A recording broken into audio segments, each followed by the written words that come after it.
That is absolutely brilliant.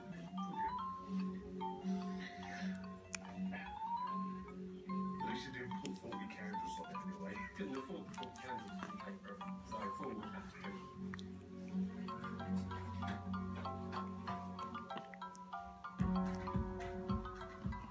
Just round the corner at the community centre, it's the biggest night of the year. The J-Week's Got Talent judges are Councillor Dan, local landlady Susie, and Danny's mate Tommy. Heather and her fellow performers have finally turned up. There's £100 to be won.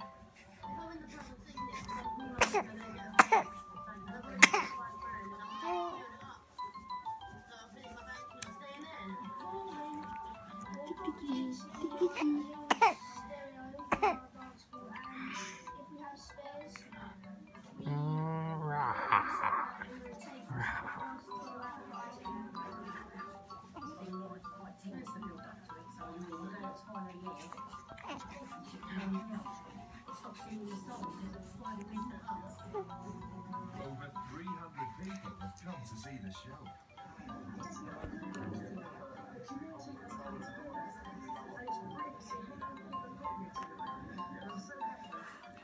The size of the audience has made Heather even more nervous.